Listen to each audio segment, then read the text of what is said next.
बच्चों, आज हम आप लोगों को एक कहानी सुनाएंगे। कहानी जानते तो हो गई ना? क्या होती है कहानी? कविता होती है कहानी। हम्म। कविता तुम्हारी मौसी का नाम है क्या? किसका नाम कविता है? किसी का है नाम? किसी के घर में किसी का नाम है कविता? कहानी नाम है किसी का? कहानी होता है किसी का नाम? कविता तो होता है। हम्म। अच्छा, कविता का लड़कियों का नाम होता है लड़कों का? तो कहानी लड़कों का होगा है? तो कौन कहानी रखवाना चाहेगा अपना नाम? वाओ, श्रेया तो कविता हो गई। इन तीनों का नाम कहानी है आज से। तुम्हारा भी। तुमका कविता। खुश हो गए सब। तो अब कविता और कहानी में कंपटीशन होगा। तो वैसे आज हम लोग कहानी सुन रहे हैं, ठीक?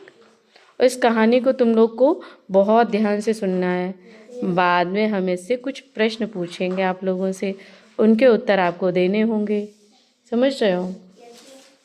और इससे कुछ सीख भी लेनी है।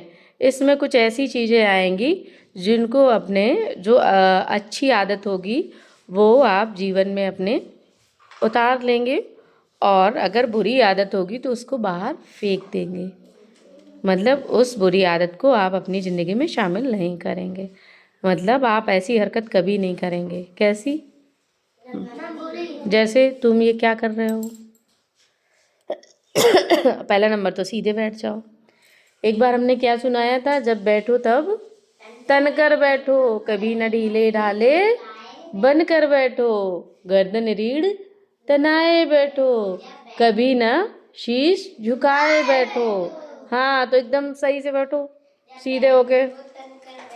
चलो अब कहानी हम लोग सुनते हैं। दादाजी कुछ ढूंढ रहे थे। उन्होंने सारा घर छान लिया, कहीं कुछ नहीं मिला। सबा ने पूछा दादाजी,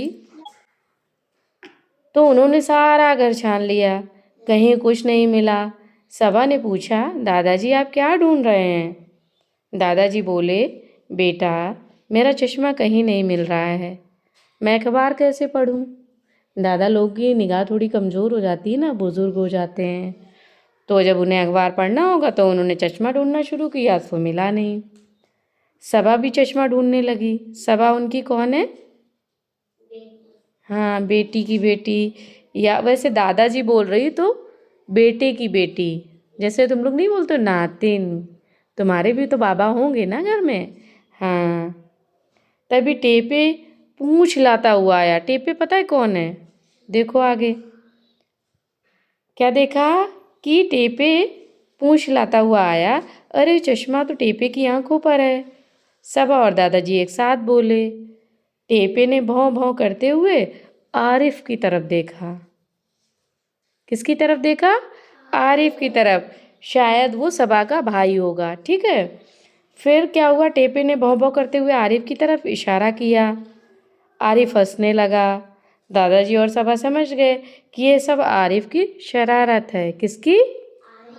अब मान लो कि दादाजी तो दादाजी ही रहेंगे। अब शबा की जगह हमने ले लिया श्रेया को। तो श्रेया और दादाजी चश्मा ढूंढ रहे हैं, ठीक है। तब तक टेपे को मतलब हम टॉमी कह देते हैं। टॉमी मतलब जानते ही होगे किसका नाम होता है। हाँ, ठीक है। टॉमी दौड़ता हुआ आता है और भौं भौं करने लगता है। उसके चश्मा सिर पे होता है और भौं भौं करते हुए आरिफ की जगह आर्यन को देखने लगता है, ठीक। आरिफ की जगह आर्यन ले लो, या राज ले लो, कार्तिक ले लो, कोई भी ले लो, ठीक है। उसकी तरफ देखने लगते हैं। अब शबा जो ये सॉरी श्रद्धा और दादाजी हैं, उनको समझते देर नहीं लगती है। ये काम किसका है? राज का है। तो राज अब ऐसी शरारत करेंगे आप कभी, या कभी आपने ऐसी शरारत करी है? नहीं, तो ऐसा तो नहीं है। चलो दादा की छोड़ दो, मम्मी पापा की छुपाई होगी, मम्मी पापा की छोड़ दो, भाई बहन की, गांव पड़ोस मोहल्ले किसी न किसी की तो बेटा छुपाई होगी। अच्छा, अब तक किसने किसने किसका सामान छुपाया है और परेशान किया है? खड़े होके बताओ, इधर पास आके क्या किया है आपने? मैम, ये आंटी की विक्स छुपा दी थी मैम। हाँ, तो आंटी कहती थी विक्स नहीं मिल रहा है। हमने कहा थी आंटी इधर देख के खोद बताओ। गाड़ गाड़ दिया मैम विक्स। क्या खोद के गाड़ दिया? खोद के मैम जमीन में। जमीन में गाड़ दिया? यस फिर कैसे वापस किया? वापस हम खोद के। तो ये शरारत है ना, गलत बात है ना। तो आप लोग ऐसी शरारत तो दोबारा नहीं करोगे। नहीं, चलो बच्चों, बैठो।